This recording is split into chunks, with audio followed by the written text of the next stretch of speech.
il y a quand même des trucs qui sont bizarres et pour moi inacceptables. Alors, il y a plein de choses à dire autour de cette désillusion, de ce terrible dénouement pour l'OM hier, éliminé donc au troisième tour préliminaire retour de Ligue des Champions, défaite au tir au but après avoir gagné 2-1 face au Panathinaikos. L'OM qui a fait beaucoup de bonnes choses pendant ce match, mais quelques décisions arbitrales n'ont pas tourné en sa faveur, à l'image donc du pénalty concédé par Guendouzi à la dernière seconde, et ce quelques secondes après avoir pu prétendre à en obtenir un. Il y avait peut-être faute sur Guendouzi dans la surface. Alors cette issue cruelle va-t-elle plomber toute la saison de l'OM? 32-16, vous pouvez nous appeler pour en parler. Florent Germain, notre correspondant à Marseille, nous rejoint. Salut Flo. Salut Jean-Louis, salut coach. Salut à tous. Salut Flo. Flo, qu'implique concrètement cette élimination pour la saison de l'OM? C'est un vrai coup d'arrêt quand même pour l'OM. Alors financièrement, c'est difficile de l'évaluer. On parle d'un manque à gagner de minimum 15-20 millions d'euros, mais ça c'est selon le parcours qu'aurait fait l'OM en C1 ou que va faire l'OM en Ligue Europa, donc c'est difficile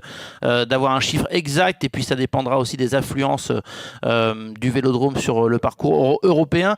Pablo Longoria a aussi mis en place un système notamment de primes annexées sur une qualification ou non en Ligue des Champions. Donc financièrement, pour résumer, ce sera supportable pour l'OM, même si évidemment la C1 aurait été la bienvenue aux yeux de l'actionnaire Franck McCourt. Mais là où ça change quelque chose, et ça Pablo Longoria hier l'a avoué, c'est que l'OM est moins attractif sans Ligue des Champions. Le recrutement n'est pas terminé. Les dirigeants de l'OM s'imaginaient renforcer encore un peu plus l'équipe. Officiellement, on nous dit qu'il faudra une doublure Atlos, un ailier gauche, que l'OM veut vendre un milieu de terrain, mais ça c'était le cas même avant l'élimination pour la C1.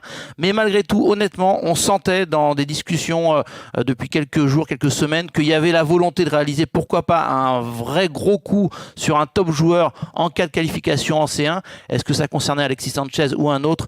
On n'a pas définitivement la réponse. En tout cas, on peut affirmer que sans cette qualification, ce sera plus compliqué pour attirer un vrai gros poisson sur la fin de mercato. Alors voilà pour les conséquences. Flo, tu restes avec nous pour revenir sur cette soirée. Coach, qu'est-ce qui t'a le plus choqué? C'est l'arbitrage? Si tu veux, oui, c'est l'arbitrage. C'est aussi le fait que malheureusement, quand tu es éliminé, tu es toujours déçu. Mais la pire des choses, c'est d'avoir des regrets. Et les regrets qu'on peut avoir, évidemment, qu'on se rappelle du match d'hier. Mais pour moi, les plus gros regrets, c'est le premier match.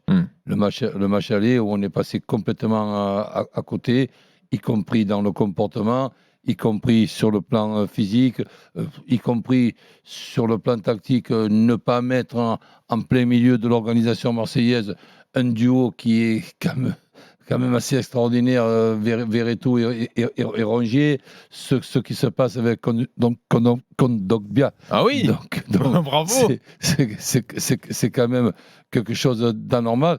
Et tu ne peux pas... Bon, évidemment que je suis mauvais perdant, je suis de mauvaise foi, pas de problème, je le reconnais, je me connais quand même depuis de longues années. Mais c'est insupportable de perdre de cette façon-là. Je veux bien perdre. Mais quand je vois ce qui se passe avec Guendouzi, une minute avant, il y a quand même faute. On n'est pas chauvin au point de... Et une minute après, il y a Guendouzi qui fait une main. Mais tu te débrouilles de donner un penalty. Et ensuite, vous m'expliquez qu'il y a hors-jeu de Sarr. Sur le but refusé à Vitinha. Sur le but refusé à Vitinha, mais c'est quoi là?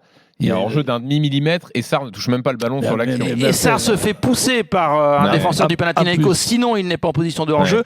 Et juste avant, il y a une faute très claire sur Amin Harit à l'entrée de la surface, mais qui se termine dans la surface, qui, si elle est visionnée, à mon avis, donne un penalty à l'OM. Donc je voulais aussi insister là-dessus. Il y avait chez Pablo Longoria un vrai sentiment de frustration, d'incompréhension et de colère par rapport à certaines décisions, même si on n'a pas trop voulu polémiquer.